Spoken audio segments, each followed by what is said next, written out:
There's no amount of money in the world that will make either of the sexes happy, okay? It's not about money, okay? Money, the lightning. So on this channel, I discuss a lot about the masculine and feminine principle. Let's dive into that a little bit deeper and explore exactly what it means to embody the feminine as well as the masculine principle. In this reality that we're existing in at the present, we are in a patriarchal society, and not just any patriarchal society.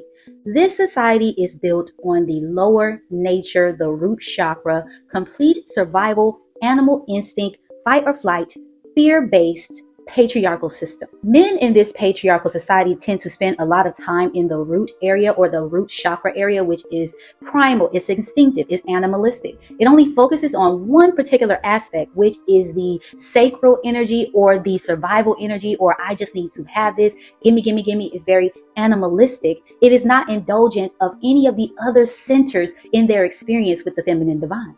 It's like going to a buffet and you have a full spread, but you choose to just eat bread on one side of the buffet when there's an entire surface of food that you can sample from. You're focused on one aspect of the feminine divine when there is a multifaceted, fully well-rounded 360-degree experience that you could be having.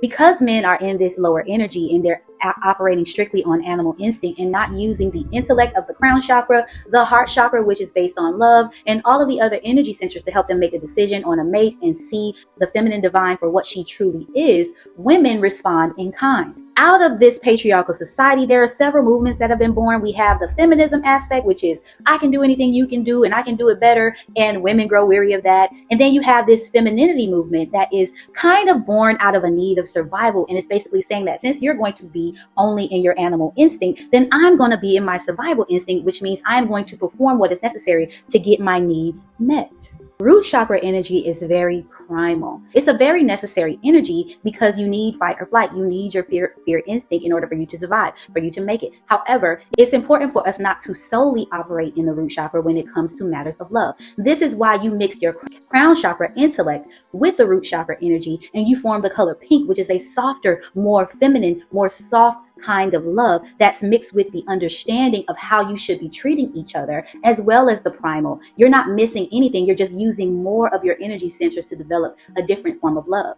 This is why Valentine's Day is strictly using the color red. It's a form of color programming. As women, we tend to operate based in our survival within this patriarchal society. And instead of us feeling safe to be feminine, feeling safe to express ourselves in a feminine way and let down our hair and be carefree, we are stuck in figuring out, okay, how can we operate in this space and make it work best for us? This is where you get a performative version of femininity because we are not allowed to be vulnerable as women. So what we truly should be embodying is complete self-love. And that means loving yourself from head to toe. And in essence, the juiciness of being a woman will emanate from within and it will come without. And the men that are attracted to that will be naturally attracted to that because you are indulging in your femininity. The true essence of femininity is not an outfit. It's not a costume. It's not a set look where you're saying, okay, I'm going to go get this style of hair. I'm going to wear my clothes like this. I'm going to be this so I can attract this. It's more so about learning who you are inside and out. What do you like? How would you like to dress? And attracting the like. And the man that is fully in his masculine, that is exploring every part of what it means to be masculine, he's looking for every energy center of the light body to be activated in his experience with the feminine divine. He will see his reflection in that feminine divine because she is actually a complete reflection of who she is, and she is emanating this energy that's going to attract exactly the like. So it's about finding what you truly like and not putting on a costume to attract what you need. In order for us to be truly happy as feminine women, we need to be indulging completely in what we desire. And that means satisfying the little girl within you, satisfying the grown woman within you, and walking forward with pleasure and being as large in the feminine energy as you would like to be. Indulging and experiencing pleasure on levels unimaginable and you never thought unattainable. This is what keeps the masculine interested, and this is what it truly means to embody the feminine divine. It is actually being yourself, and it's actually loving yourself so much that Anyone that comes into your life and sees this glow that you have, they're going to be like, oh my God, I need to have some of that. And never stepping out of that for any reason whatsoever, no matter who comes into your life, you are loving yourself unconditionally and being unapologetically exactly who you are. And the same goes for men.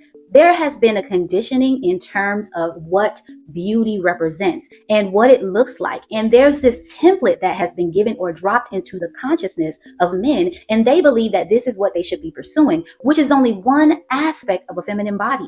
That is just the physical aspect, when you should be looking for far more than that, because as you grow older as a man, it's going to take so much more to keep your interest other than that body. You will eventually wear that part of the feminine divine out, and it will no longer be functioning on either side. It is important to balance the intellect. It's important to have someone stimulate that portion of your masculinity. It's important for you to be looking for someone who operates and gets every part of your juices flowing in every part of the body. That is the most important part of being a masculine man.